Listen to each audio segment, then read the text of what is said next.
Hello, thank you for being here. The big bill that I would like to highlight today from the Democratic Caucus perspective is the bill Representative Dean Plocher is carrying to essentially undo the will of voters with Amendment 1 in Clean Missouri. So that bill went through the committee process earlier this week, and we are waiting for that to come to the House floor for full debate. But again, as the Republican majority has been doing since day one of the session, they are looking at the ballot initiatives that passed in November and just undoing what the voters have asked us to do. The big changes on this particular bill has to do with the nonpartisan demographer and essentially just undoing that language, pulling it back, some may say even worse than it was before Amendment 1 in terms of partisanship. So that's the big bill that we've been focusing on this week, and with that, we'll take questions. Leader Quaid, I do have a question about the grain belt. Yes. You had Democrats that voted for it and Democrats that voted against it. But Representative Wyndham and Representative Franks talked about the fact that NGA's taking 300 homes in St. Louis. They talked about the Kirkwood Walmart. How do you feel about what they talked about trying to expand that, expand the eminent domain bill in law? Definitely. Well, I would like to turn it over to St. Louis folks for that particular question with NGA specifically. But like all things within our caucus, you know, we do work very hard to talk about local control and the impact that it has on our local communities. I believe both those representatives did a great job of representing the impact that the NGA had on their particular districts. But if the other representatives here have anything to add to that, I'm happy to go ahead.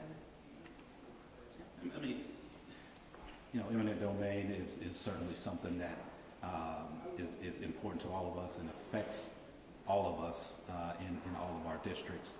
I think, you know, you have to look specifically at what was going on in this particular bill and the specificity behind that bill. You know, I think what was stated well on the floor was the fact that we do need to have a serious discussion in general about eminent domain and whether or not this bill was not that, but it is certainly something that we need to do as a body. I'll jump in and add to that. Just, you know, I think a lot of members of our caucus went back and forth on the eminent domain bill because it did seem to be just targeting a very specific industry. And so I think hearing those comments about projects like the NGA, about private malls, and even hearing about utilities that already cross our state, doing roughly the same thing that this particular project would do, but with different energy sources, kind of illustrated that this debate may not actually have been about property rights while it was couched in those terms. I think we heard representatives on the floor say, I'm afraid of this line, and talk about how wind energy is bad and less safe and less sustainable because there's not always wind blowing.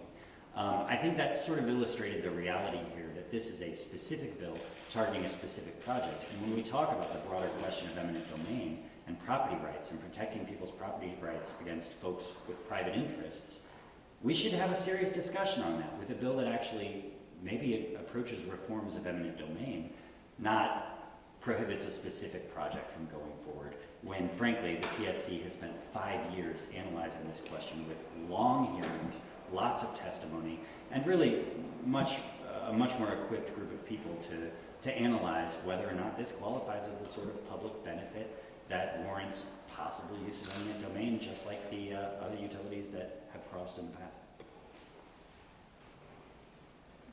Any additional questions? On the topic of Better Together, there was some discussion that there may be the House resolution coming up. What do you think is the temperature within sort of your caucus on the issue of a statewide vote and just kind of in general, do you think that might get traction? I can definitely tell you that our caucus supports a local conversation. We don't believe that folks across the state of Missouri should be telling the folks in the St. Louis region what they should be doing with their local government. If the St. Louis folks want to add anything to that, I'm happy to turn that over. Okay. All right. Thank you all so much for being here.